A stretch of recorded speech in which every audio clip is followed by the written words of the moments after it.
Hey guys, welcome back to the channel. In today's video, I'm going to show you how to set up your very first story or reel in the Unfold app. I'm using an iPhone 13 Pro Max, but the steps are almost the same on Android too.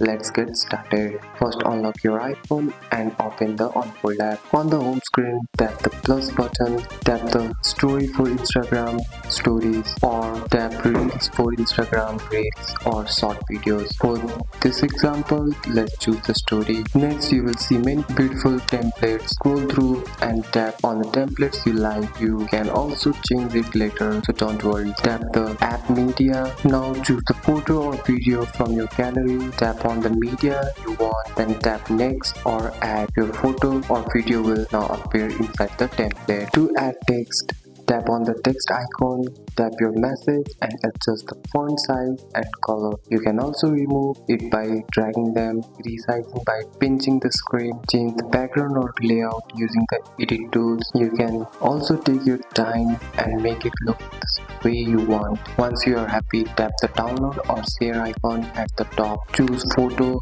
choose save to photo or phone. Even you can save directly to Instagram. That's it. You have successfully created your first story or reel in Unfold. That's all for today's video guys. If you found this video helpful, drop a like and subscribe for more videos. Thanks for watching. See you in next one.